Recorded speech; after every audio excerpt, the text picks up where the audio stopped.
No hace falta que les presente al doctor Díaz, lo conocen como ministro, lo conocen como procurador del Tesoro, lo conocen como académico también de hace unos cuantos años. Quizás no sepan de su pasión por el análisis económico del derecho, pasión que compartimos, es decir, de un análisis microeconómico aplicado a las consecuencias de las normas jurídicas precedentes y demás, público y privado. Esa es una pasión que para nosotros es casi como el fútbol, de esas que uno siente en el estómago y surge y nos lleva con energía. Y me alegro mucho que en su ya dilatada función como alto funcionario en temas petroleros y negociador de grandes contratos haya tenido el tiempo de hacer un análisis teórico sobre ese tema. Las prácticas de la academia son bastante fáciles, empezamos relativamente en hora, pero terminamos a las 8. Pues apagan la luz y nos tenemos que ir. Y la segunda cuestión es que el expositor haga algo y después hay un libre debate, que generalmente pueden repetirse y demás. La idea es siempre tener pocos miembros y que todos sean gente que conoce mucho el tema. Entonces, adelante. Muchas gracias, Juan. Muchas gracias a ustedes por acompañarme esta tarde.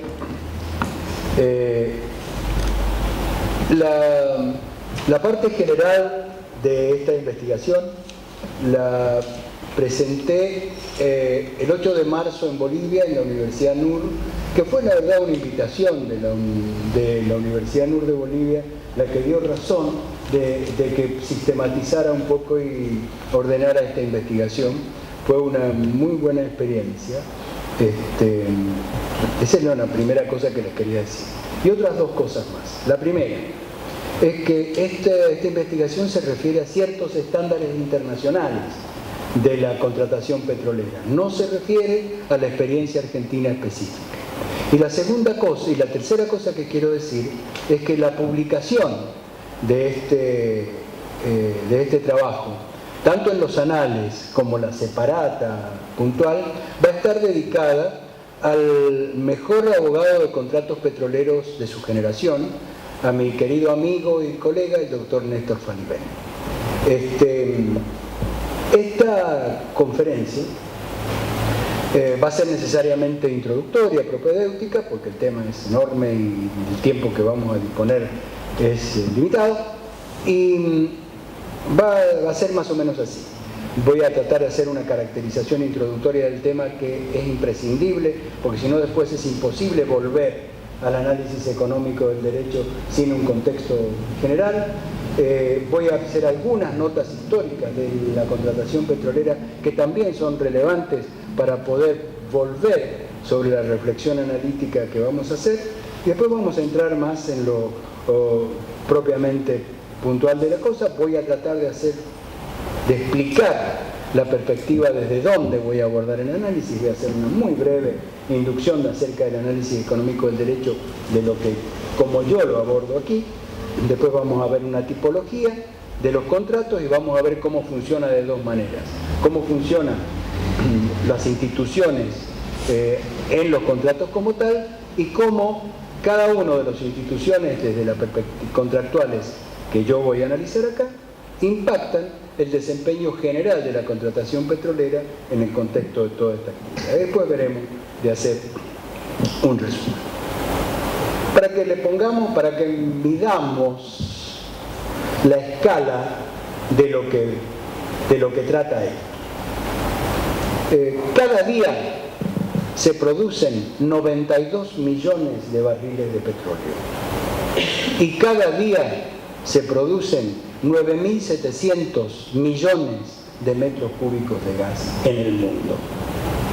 Eso, para que tengamos una idea, esa cantidad de petróleo le llevaría a la Argentina no un día, sino 100.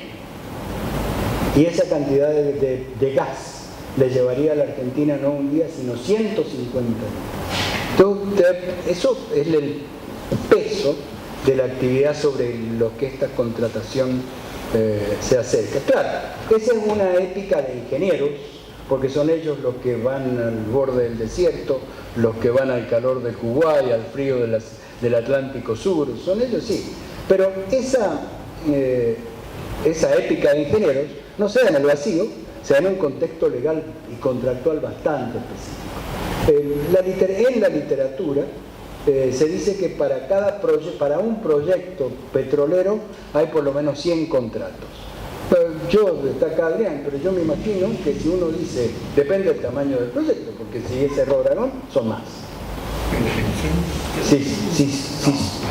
Por eso, si es Cerro Dragón, son más. Sí, son más que 100 contratos. Probablemente hay 500 tipos de contratos y 500 maneras que están descritos en la literatura, a lo mejor son más, pero es imposible abordarlos todos, así que yo me voy a referir solo a una parte de la contratación petrolera, que es a la que vincula las compañías con los países. Esa es la forma particular. Voy a hacer otras referencias a los otros, pero vamos a ver.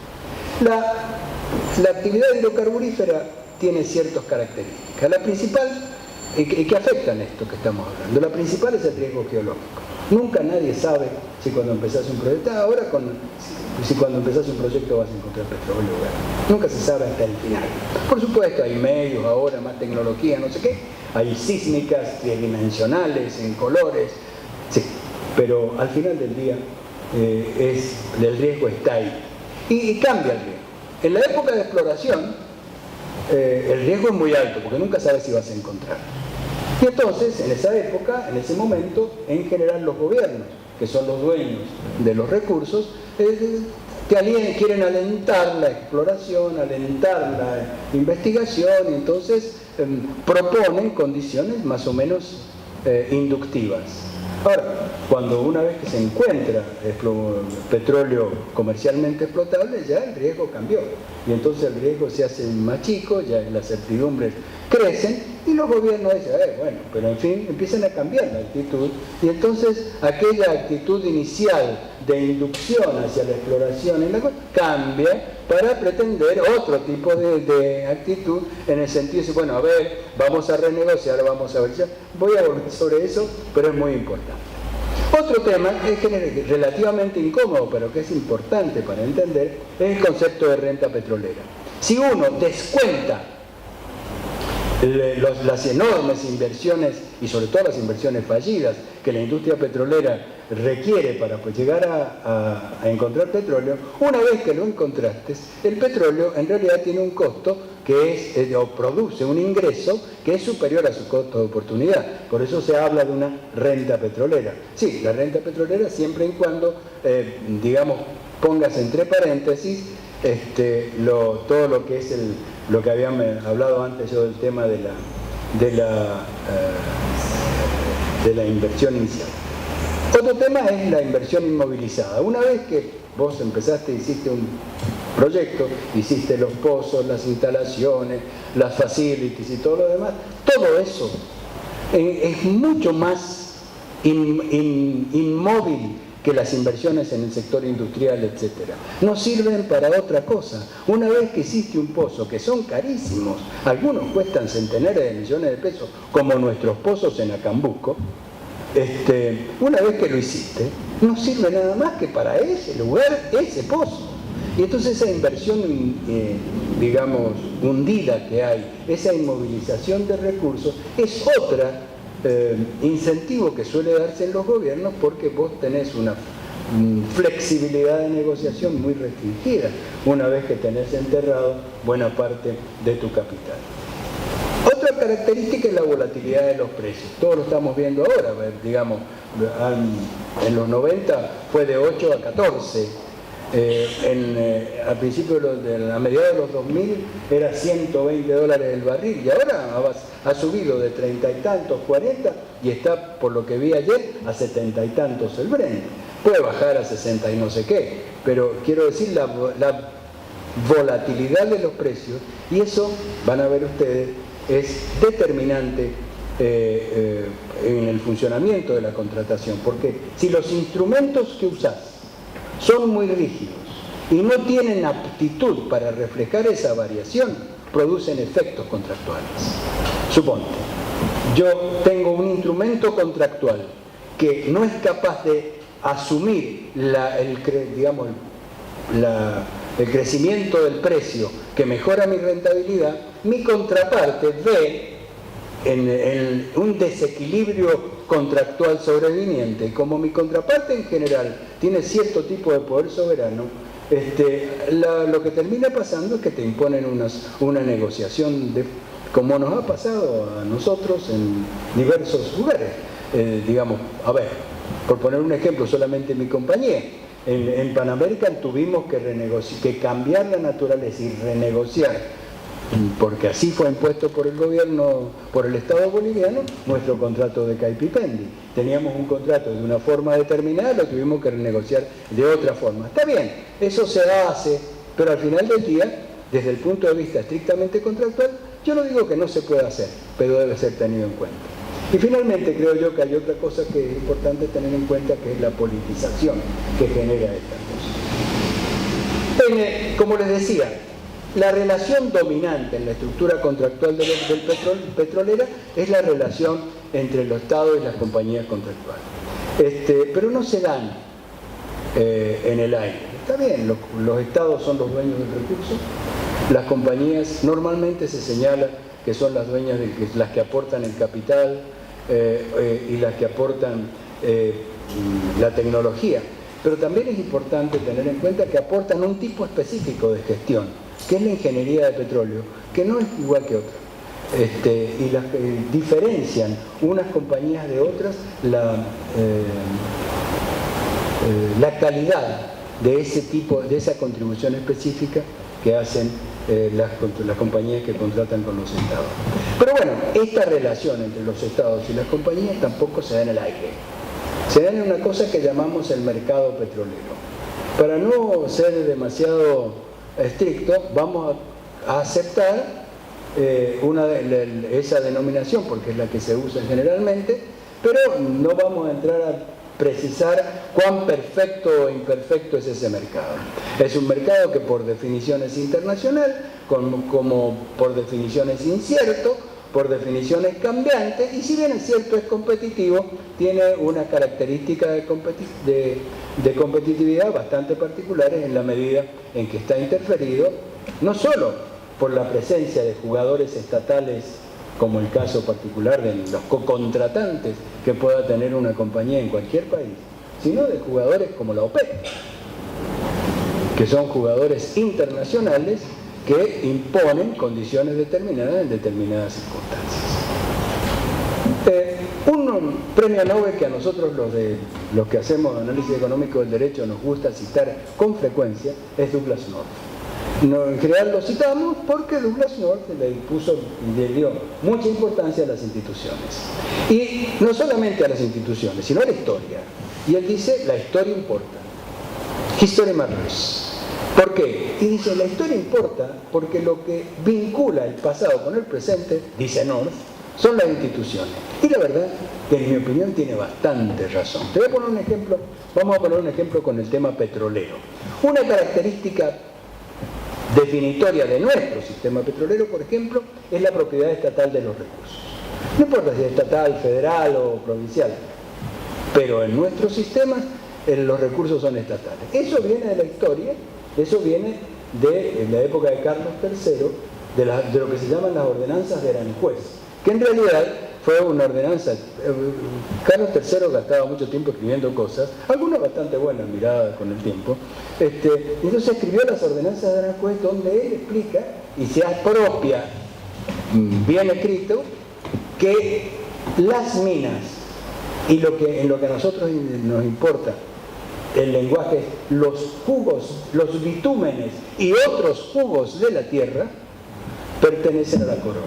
Es lo que se llama el regalismo, que pertenecen al rey, digamos, ¿no? Y de eso heredan nuestros países americanos, heredan el concepto del regalismo y la propiedad estatal. Distinto, por ejemplo, es el caso de los Estados Unidos, donde el recurso pertenece a la persona privada que es dueño de la parcela en la superficie.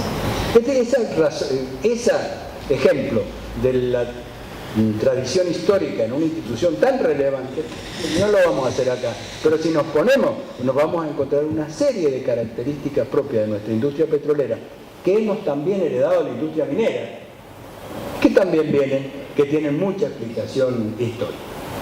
El primer contrato petrolero que se firmó, del que usamos como referencia, se firmó en 1853-54 en realidad, en los Estados Unidos, en un lugar que se llama Titusville, en Pensilvania.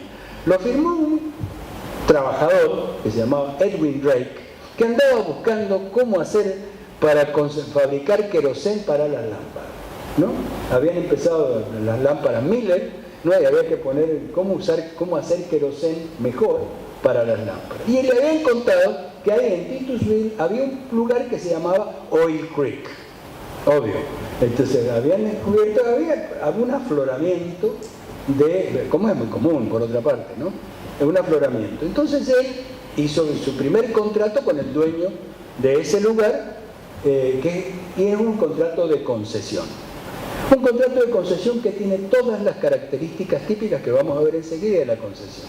El contrato que firmó Drake tiene un párrafo, es así raro, tiene un párrafo. Los contratos de concesión hoy día tienen 130 páginas, pero no dicen cosas muy diferentes, pero en ese, y está, bueno, obviamente, como la Declaración de la Independencia, ¿no? Hay en un museo con vidrio, todo está ahí, y están las fotos del primer pozo de Titusville de Drake. Eso a nivel nacional. Y el primer contrato a nivel internacional es lo que se llama la concesión Darcy, que la firmó un abogado británico con el Shah de Persia en 1901. Que, bueno, ahí está el origen en realidad de la Anglo-Persian, que de ahí viene BP hoy día, ¿no? Es el origen de esa cuestión. Y después, bueno, como en el año 33, se hizo una concesión un poco más moderna en una firma del Standard Oil, en un contrato del Standard Oil con la corona de Saudí, ¿no? Con la corona de Arabia Saudita. Después, en ese periodo todos conocen más o menos la historia de un periodo largo, digamos alrededor de los 20 y 30, de un enorme oligopolio construido por las grandes compañías, 7 grandes compañías internacionales que se llamaban las 7 hermanas, que son más o menos las grandes todavía.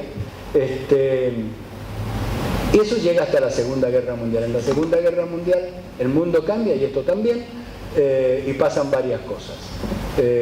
Una cosa es que aparecen las petroleras estatales como socias de los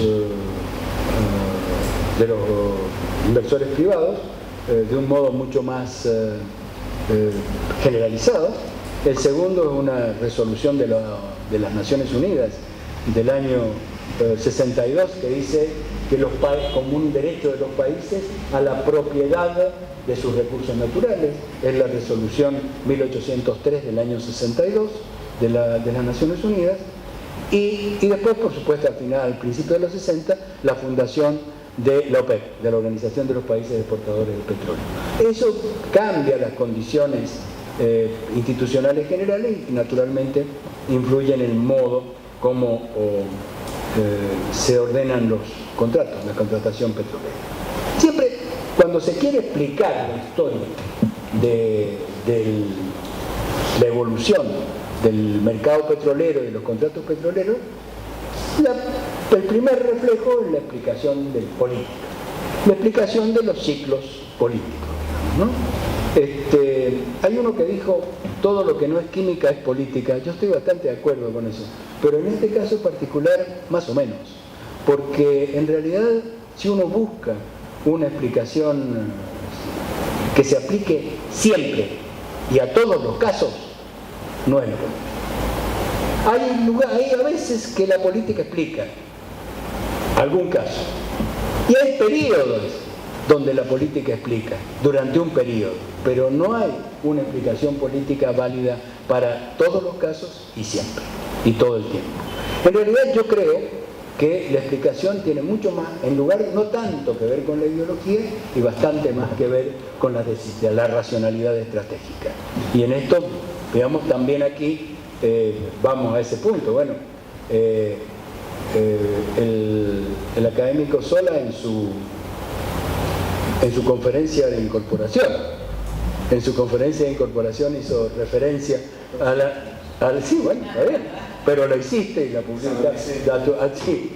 Vos explicaste, y tu conferencia de incorporación hace referencia precisamente a la utilización de estas técnicas en el análisis de la realidad política. Y yo creo que eso es así. Lo que explica esto es mucho más eso. Si no, fíjense, miren, a ver, ¿cómo explique? El estándar sería: los gobiernos progresistas, pues, después lo definen ustedes como más o menos quieran, estatizan, y los gobiernos conservadores privatizan. Eso no es tan así. Te pongo, hay varios ejemplos. Uno, la monarquía saudí en el año 51 nacionalizó Aramco. Y vos podés decir cualquier cosa de la monarquía saudí menos que progresista. Podés decir lo que quieres, pero progresista no es. Hay otras razones. O por ejemplo, en la Argentina tuvimos la experiencia de la anulación de los contratos petroleros en la década del 60. Yo no quiero entrar en debate, ¿no? Pero vos podés decir cualquier cosa de esa, pero que esas personas eran un gobierno de izquierda no es así, tampoco. Hay otras razones que lo explican. O, más todavía, por ejemplo, hace poquito, Irán abrió la industria petrolera a la inversión privada. Y no solo eso, en el año 2000, en realidad a principios del año 2000, Chávez organizó un sistema especial para la faja del Orinoco, abriendo la inversión, abriendo la oportunidad para la inversión privada. Entonces, yo creo que tiene mucho más que ver con la racionalidad estratégica, que no es simple, es compleja, pero no es una linealidad ideológica, es una racionalidad y donde hay muchas cosas que juegan, pero como vamos a ver después, juega bastante, en mi opinión, el precio del petróleo. Cuando sube, cuando baja, qué sé yo, tiene bastante que ver con esto. El abordaje que voy a hacer enseguida es lo que llamamos nosotros el análisis económico del derecho. ¿Por qué? Porque en realidad la contratación petrolera muestra una fenomenología bastante compleja. Esto, acá hay varios que nos ocupamos de esas cosas cotidiana y profesionalmente y sabemos que, tiene complejidades. A nosotros nos parece que no, pero sí, porque ya estamos como entrenados en eso, pero cuando uno conversa con otros colegas, pues que esta industria y este nivel de contratación tiene su manera de hacerse, que no es tan lineal como tal. Y esta fenomenología, en mi opinión, resiste la dogmática. Resiste a la dogmática jurídica, la resiste bastante. Entonces la dogmática jurídica, que no podemos entrar en mucho hoy, pero bueno, donde se ve el contrato como regla, la invarianza como una propiedad del sistema jurídico y como bien jurídico tutelado, lo que llamamos, la seguridad de las transacciones o la seguridad jurídica. Yo estoy seguro que a algunos de ustedes no los voy a sorprender si yo les digo, estimados, ese no es el mundo donde nosotros vivimos. Nosotros vivimos en otro mundo, en un mundo diferente, donde los contratos sí, pero, donde la invarianza del sistema jurídico también, pero, y donde el bien jurídico tutelado sí, pero. Entonces, eso es más o menos así. Y abordar la problemática contractual, suponiendo que se aplican lineal o directamente esos supuestos clásicos de la dogmática, no nos lleva a nosotros a resolver los problemas. Encuentra aporías imposibles de resolver. La única forma, entonces, de eso, ¿y qué pasó? La práctica, el desarrollo científico, el mercado que tiene leyes, fallas y arreglos y qué sé yo, desafiaron seriamente la potencia analítica y explicativa de la dogmática jurídica y le planteó una crisis, en mi opinión, una crisis paradigmática. Para citar, yo en mi discurso de incorporación a la academia me referí puntualmente a ese tema, como esos cambios del mundo habían desafiado el paradigma científico de la dogmática jurídica, y entonces en los últimos 50 años la ciencia jurídica, primero la ciencia jurídica anglosajona en Estados Unidos y en Inglaterra, y después en Europa, y después aquí se fue desarrollando una opción paradigmática que es lo que llamamos el análisis económico del derecho. Hay toda una discusión nominalista en este punto, pero no vale la pena entrar ahora, pero lo cierto es que el análisis económico del derecho surge como una posibilidad paradigmática de resolver las limitaciones que tenía la dogmática jurídica para analizar este modo diferente como la contratación petrolera se plantea. No solamente la petrolera, yo lo estoy planteando aquí, hay otros. La constitucional, claramente, como lo ha explicado Juan en los 5 tomos que escribió sobre el Tratado de Derecho Constitucional. Este análisis, desde mi perspectiva, el análisis jurídico económico del derecho, vale la pena señalarle 4 o 5 características propias, que son las siguientes. La primera de las características del análisis económico del derecho, por lo menos de la perspectiva que personalmente en general uso, la primera es la utilización del método científico de las ciencias físico-matemáticas, del método científico que funciona con una hipótesis explicativa y una verificación empírica. Es método científico. Muchos de nosotros, cuando fuimos a la facultad, nos explicaron que no, que el derecho no podía ser el método científico. Bueno, por eso era una época en donde todavía las ciencias, había ciencias la naturaleza y del espíritu, nomotécnicas, y bueno, ya no es más así. El pensamiento científico es uno solo. Y hoy día, digamos, la primera característica del análisis económico del derecho es eso. Se trata, en definitiva, de cambiar juicios argumentativos que a veces se reducen a una pelea con el diccionario, que si la palabra esta quiere decir esto, lo otro, lo demás allá, que la verdad es una logomaquia poco científica. Cambiar ese tipo de juicios por juicios basados en datos. O sea, a los abogados a veces les cuesta, y algunos abogados se enojan, dicen, no hay suficientes datos. Como señala Robert Kutter una vez en uno de sus libros, dice, sí, está bien. Los abogados se enojan porque dicen que cuando nosotros analizamos no tenemos suficientes datos. Ahora, cuando viene uno y le hace una argumentación sin ningún dato, ese sí lo aceptan. Creo que es una contribución importante en la medida que nos obliga a respetar el método científico que respeta el resto de la ciencia. Y para nosotros, los abogados que trabajamos en compañías petroleras todo el día con ingenieros, nos entendemos muchísimo mejor si todos compartimos que la ley de gravedad se aplica y todo ese tipo de cosas. Yo creo que está claro. La segunda característica del análisis económico del derecho es un fruto de la evolución de las sociedades.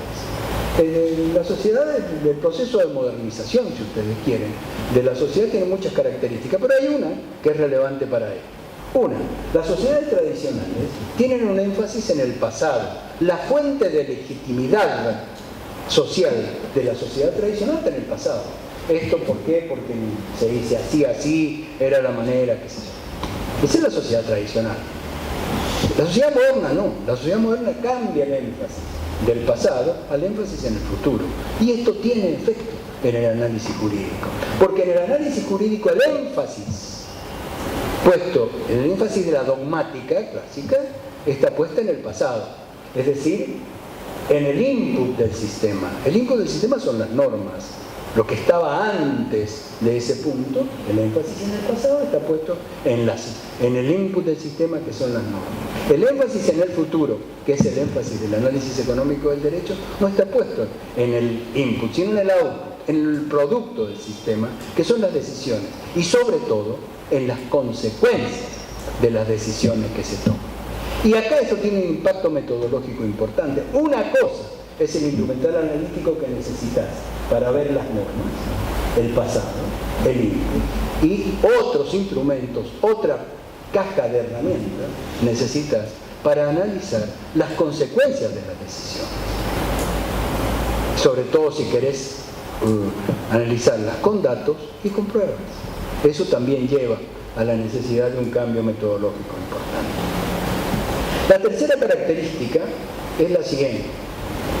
La dogmática, por ejemplo, para la dogmática, digamos, los actores tienen ciertos atributos, como por ejemplo la autonomía de la voluntad. Y todos los actores tienen autonomía de la voluntad. Y todos tienen distribuida igualmente la autonomía de la voluntad. Entonces la función del análisis contractual es ver hasta dónde esa autonomía de la voluntad, que todos tenemos distribuido igual, se respetó en este caso. A los petroleros que están acá, ¿qué les voy a explicar? Que eso más o menos. En cambio, para el análisis económico del derecho no es así. Para el análisis económico del derecho sí, está bien. En la medida que uno se asienta sobre los elementos empíricos, el análisis económico del derecho lo que te dice es las personas tienen ciertos títulos, ciertas atribuciones, pero esas atribuciones no las tienen distribuidas igual. Hay una distribución inicial desigual. Después juzgamos si está bien, si está mal, depende de cuáles sean. Pero no, entonces los contratos, la técnica contractual ya no es tanto de asegurarse que esto se respetó la autonomía de la voluntad repartida por igual entre todos, cuando la realidad es que los contratos lo que hacen, y para eso está el análisis económico del derecho, es tratar que frente al hecho de una distribución desigual de las situaciones iniciales, el análisis económico del derecho tiene que designar contratos que bajen los costos de transacción y que hagan posible la cooperación desde situaciones inicialmente asimétricas. Eso es lo que nosotros hacemos todos los días. Cuando nosotros nos sentamos a discutir con un país porque nos va a dar una concesión o un contrato cualquiera, o cuando nos sentamos a discutir con los sindicatos o cuando sea, la distribución relativa de situación inicial es asimétrica. Entonces esto vale la pena porque nuestra actividad tiene ciertas características.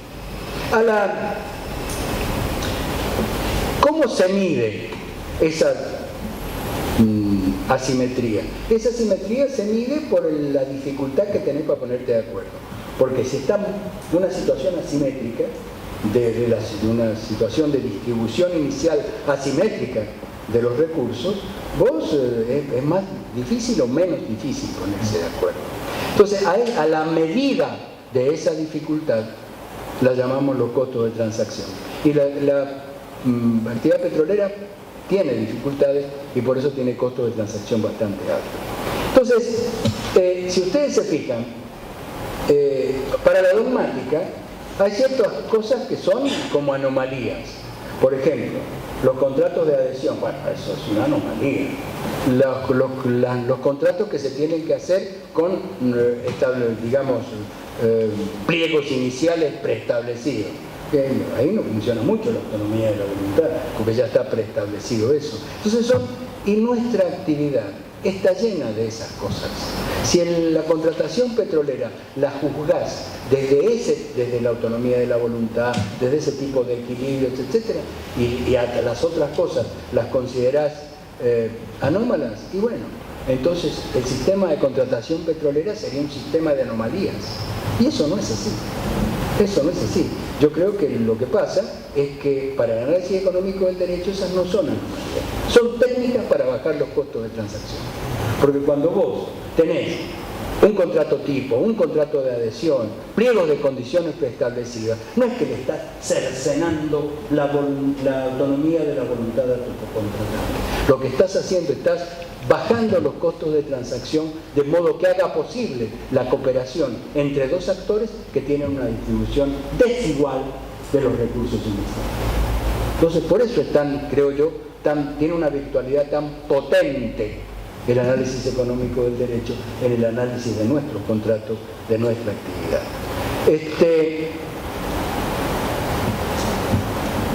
Los contratos petroleros, como decía, saben mucho.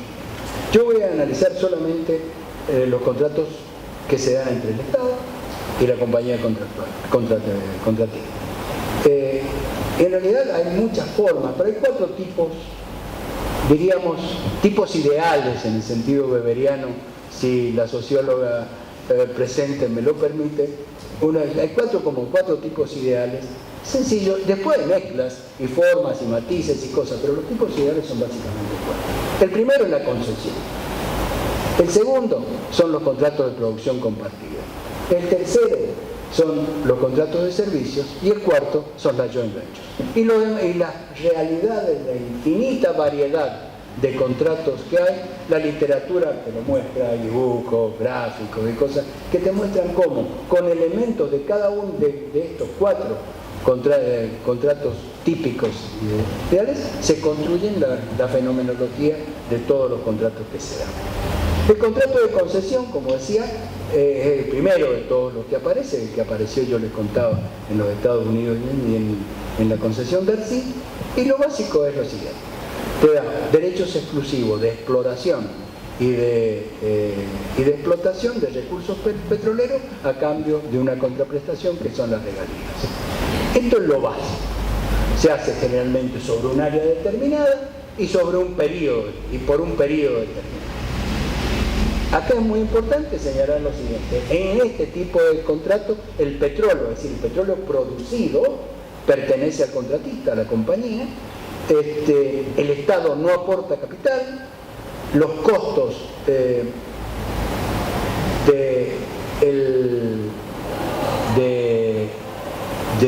tampoco se hace cargo el Estado de los costos, ni tampoco se hace cargo el Estado de los riesgos. Hay 2 versiones: la concesión tradicional, que es la que empezó, diríamos, anterior a la Segunda Guerra Mundial, que tiene varias características. La primera es que era por tiempos muy largos. La concesión de Kuwait del año 30 es por 92 años, por ejemplo. O en áreas muy extendidas, por ejemplo la concesión de Arcy en Persia era sobre todo el país, salvo una pequeña cosa. Generalmente tenían una regalía fija, es decir, vos vas a pagar tanto, no importa ninguna consideración, y solo eso.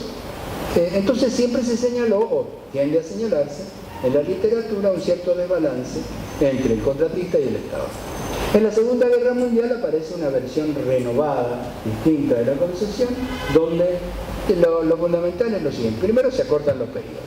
Ya los periodos no son 90 años, son periodos más cortos, aunque todos, siempre, porque estas son cosas, esta actividad exige largos periodos de trabajo, de inversión y qué sé yo, pero nunca ese tipo de extensiones. Y después tiende a hacerse sobre áreas más chicas, son áreas determinadas. Si ustedes miran un contrato de concesión actual, los contratos de concesión actual tienen un mapa, tienen claramente las indicaciones digamos, de la geográfica de en qué lugar, y son generalmente áreas perfectamente delimitadas, y como son en general áreas conocidas, se trata, a veces aciertan, a veces no, pero se trata de más o menos comprender un ámbito explotable que tenga ciertas características geológicas. A veces aciertan, a veces no aciertan.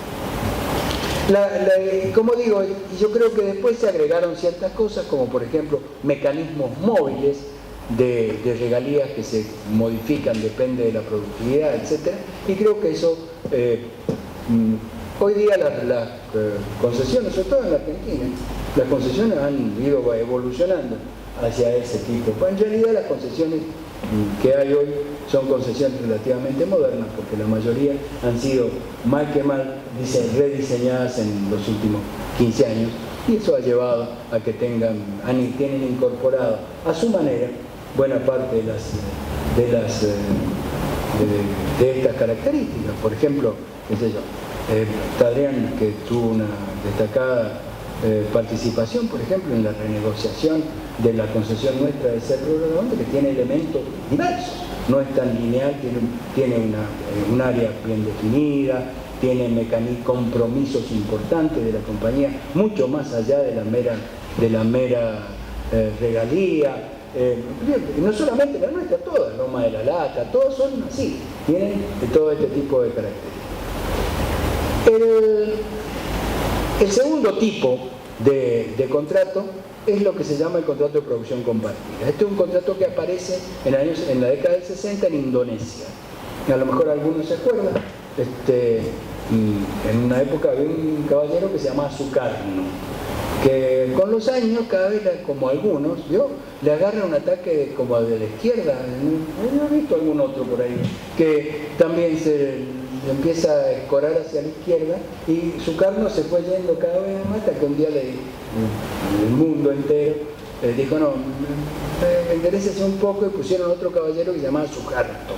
Y ese caballero Sukarto lo que hizo fue negociar con el mundo otra relación con relación al petróleo. Sukarno lo había nacionalizado, pero los precios y todo llevaron a una necesidad, porque el petróleo de Indonesia había perdido la importancia relativa que tenía. Y ahí ellos diseñan esta nueva forma que se llama el contrato de producción compartida, Production Sharing Agreement, que tiene varias características. La más importante de todas, con relación, la diferencia más importante, es que el petróleo le pertenece al Estado, no a la compañía. Y la compañía, en general, se hace representar por las petroleras estatales. En aquel caso era Petrominas, que era la compañía estatal. Primero había dos, una que se llama Petromin y otra Petromina, y después las mezclan las dos. Y básicamente la cosa es así: el contrato, el petróleo es del Estado, el contratista hace su trabajo y recibe. Primero, le reconocen los costos. Entonces, a ver, ¿cuánto gastaste en hacer esto? 3. Bueno, gastan tus 3. Eso se llama cost oil. En general se paga en especie, en este modelo original. Y después se negocia algún tipo de ganancia que está establecido en el contrato, que se llama profit oil. Estos son los elementos básicos de este contrato de producción compartida. Y tiene algunos elementos adicionales. Esto evoluciona en distintas generaciones. Los contratos van evolucionando y van evolucionando, sofisticando este tipo de relaciones. Y entonces, cómo se mide el costo para pagarte el cost oil, cómo se mide el pacto del profit, etc. Y sobre todo acá hay una característica que aparece en este contrato, que es un doble rol del Estado. Acá el Estado tiene un doble rol. Por una parte es tu cocontratante y por otra parte la autoridad. Eso es una cosa que debe ser tenida en cuenta en la evolución. El tercer tipo de contrato es el contrato de servicio, que existió en toda la historia con ese nombre, con ninguno. Existió desde el principio de la actividad petrolera, porque siempre se contrataron este tipo de cosas, y con el tiempo se formalizó. Se formalizó primero en lo que llamamos el contrato de servicio público, que diríamos es una relación de agencia, una relación de principal agent, donde el principal es el Estado, el agent es la compañía, y tenés que prestar un servicio específico y cobras una remuneración específica. Pero eso, el dueño de todo el petróleo producido es el Estado, obviamente. Todos los riesgos son del Estado, todos los costos son del Estado, porque vos lo que haces es simplemente ser un agente que presta un servicio a cambio de una remuneración. Pero con el tiempo pasan ciertas cosas, que es que sobre todo sobre el final de la década del 60, principio de la década del 70, muchos países en la posguerra habían avanzado hacia el monopolio estatal. Y entonces solamente pueden... ¿Pero qué pasa? Llega un momento en que el precio del petróleo baja, y cuando baja el precio del petróleo se hace muy difícil hacer la inversión imprescindible que hace falta. Entonces los estados que querían invertir y seguir adelante, dicen, ¿cómo hacemos? No puedo dar una concesión porque la Constitución no me da permiso y me van a quemar en la plaza pública. Y entonces inventaron o desarrollaron, por decirlo de alguna manera, lo que se llama el contrato de servicios de riesgo. Y entonces es un contrato de servicios, pero donde ya el contratista aporta el capital, el contratista se hace cargo de los costos, el contratista se hace cargo de los riesgos, aunque el petróleo sigue siendo del Estado. Los casos típicos de esto, bueno, fueron dos, hay muchos, pero lo bien que señala la literatura, el primero Irán y el segundo nosotros, que desarrollamos eso bastante en ese tiempo. Y el cuarto de los contratos, el contrato de joint venture que se usa. El contrato de joint venture se desarrollaron en muchas industrias, en otras cosas, y se apareció también en esta. Claro, el contrato de joint venture tiene las características diferentes. En un contrato de joint venture las dos partes ponen los costos, las dos partes aportan el capital, las dos partes son responsables y lo más importante, las dos partes se hacen cargo de las pérdidas. Entonces esto la joint venture no se puede usar en cualquier caso. Se usan en general en países que tienen geologías conocidas, es decir, no hay tanta incertidumbre y que son ricos, porque para hacerse cargo de las pérdidas, etcétera, ese tipo de cosas. Normalmente hay dos tipos como en la joint venture acá, hay dos tipos, la misma que en otras partes, que en algunos casos se crea una entidad, una persona jurídica distinta. Es lo que se llama la joint venture societaria. Y en otros casos es simplemente un contrato parecido a nuestras UTES. No igual, pero parecido en el sentido de que necesita. Bueno, pues, la contratación petrolera entonces persigue claramente objetivos diferentes, son distintas las dos partes, pero lo que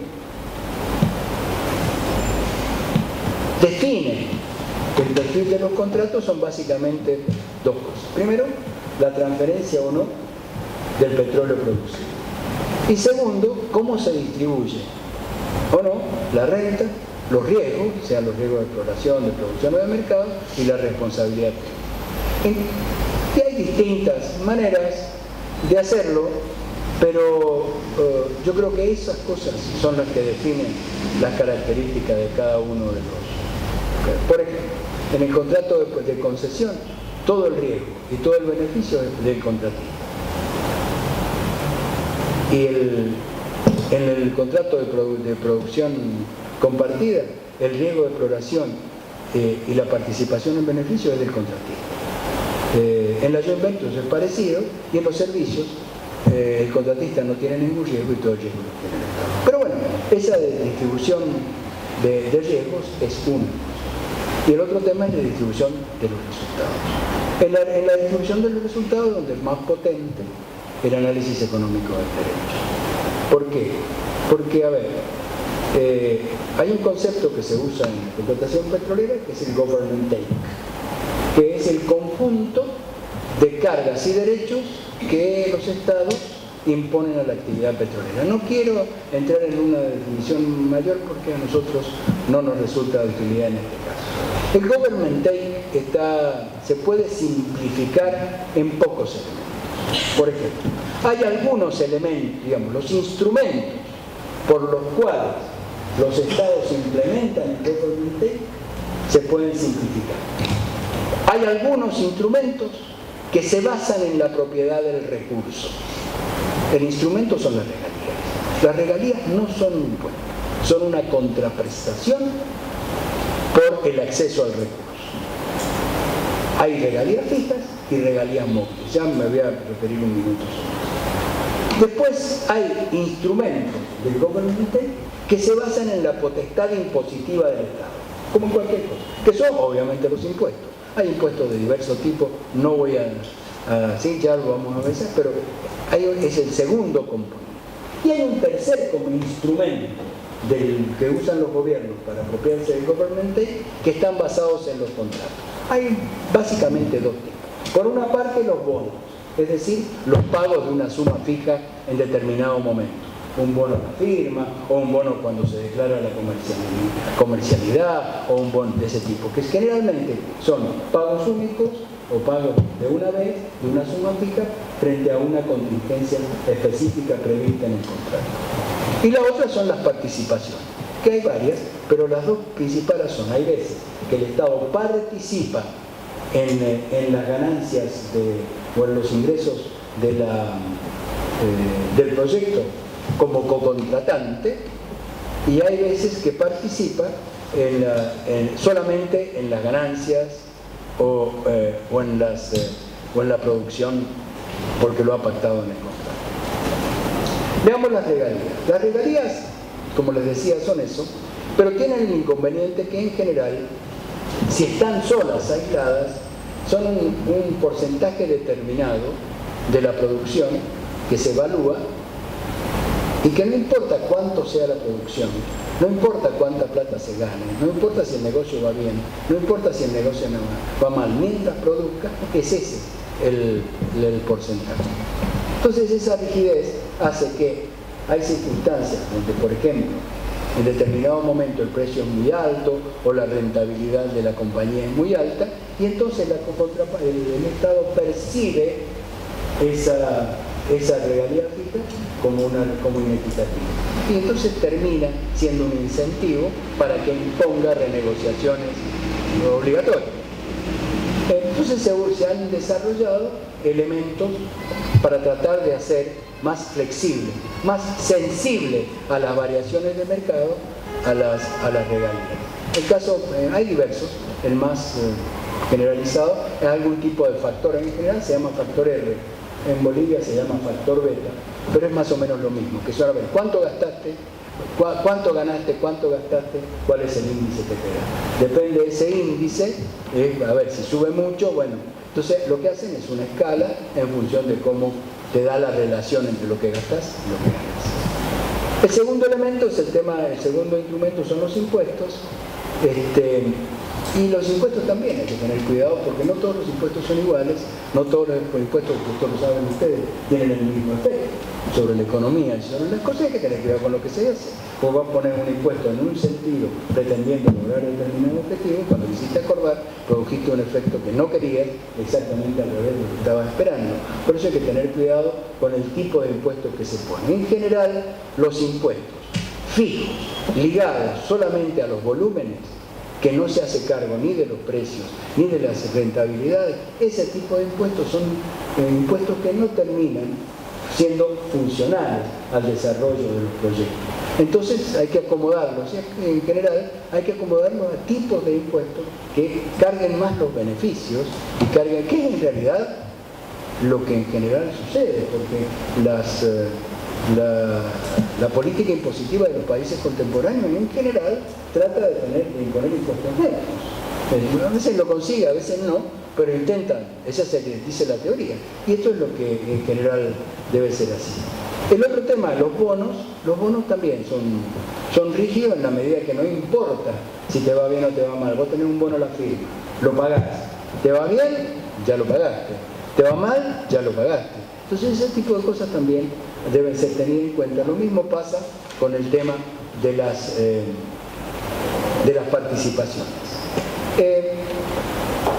Estas circunstancias que estábamos mostrando se dan en relación con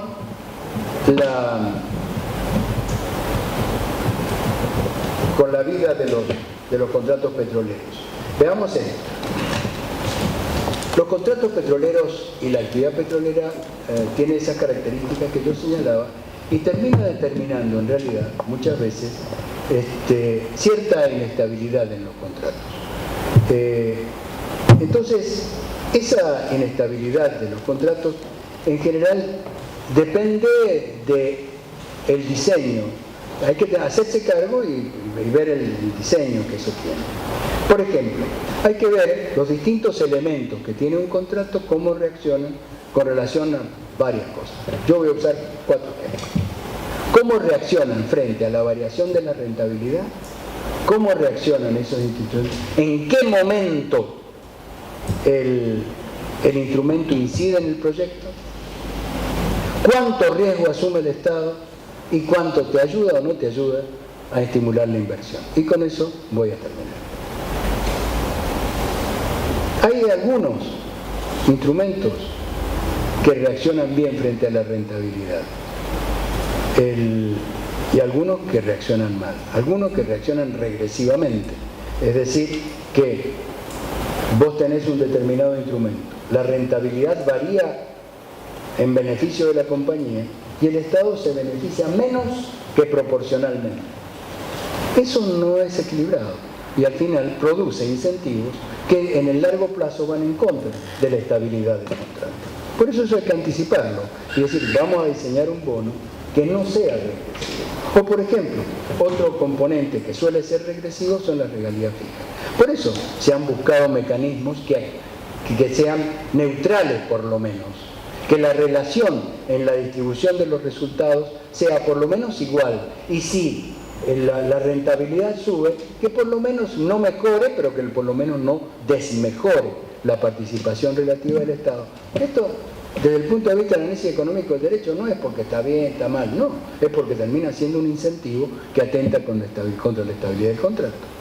Y además hay algunos instrumentos que son progresivos, hay algunos que se deciden así y otros que hay mezclas. En general en la Argentina usamos mecanismos premezclados donde cuando hay un aumento de la rentabilidad, los estados se benefician más que proporcionalmente de ese aumento de la rentabilidad o de los precios, por ejemplo. Otra característica es en qué momento el instrumento contractual incide en el proyecto.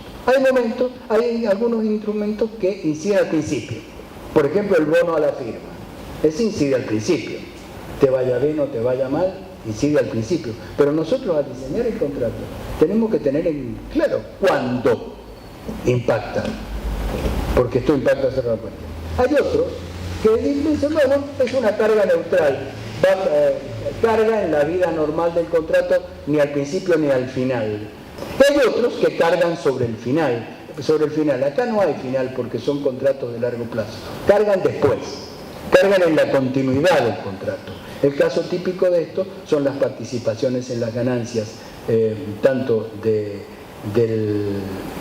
las compañías, de los estados, los impuestos a las ganancias, y un caso típico, por supuesto, de que acompaña esto son los contratos de servicio, porque con los contratos de servicio pagás un servicio que te prestaron en el momento que te lo prestaron. El tercer elemento que hay que tener en cuenta es cuánto riesgo asume el Estado. Hay algunos instrumentos en los cuales el Estado no asume ningún riesgo, el caso típico, como decía recién, qué sé yo, el canon. Nosotros pagamos un canon por superficie para poder trabajar ese canon. Digamos, el Estado no asume ningún riesgo, cero riesgo. A vos te dan la concesión por un año y pagás. El Estado no asume, o el bono la firma. Vos tenías que firmar, pagaste un bono, ya está pagado, el Estado asume cero riesgo. Hay otros donde el Estado asume el riesgo exploratorio. Si te va bien, el Estado cobra. Si no te va bien, el Estado no cobra. Hay que tenerlo en cuenta. Esos son, por ejemplo, los bonos a la producción o las regalías. Las regalías, porque si no hay producción, no hay regalías. Y después hay otros instrumentos donde el Estado asume todos los riesgos. El caso particular más típico es los contratos de servicio fijo y algunos impuestos. El cuarto y último de los factores, cómo incide cada uno de estos instrumentos en el estímulo a la inversión. Hay algunos que alientan la inversión y hay otros que la desalientan. Hay unos pocos que son neutros. Pero, ¿cuáles alientan la inversión?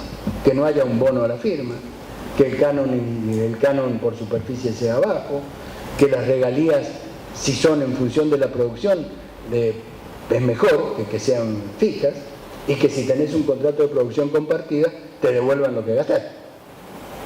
Que tengas una recuperación de los costos, si es posible, total. Hay algunos que son neutrales, que no te afectan, y hay algunos que son claramente desincentivos a la inversión. El más típico son las regalías crecientes con independencia del grado de producción.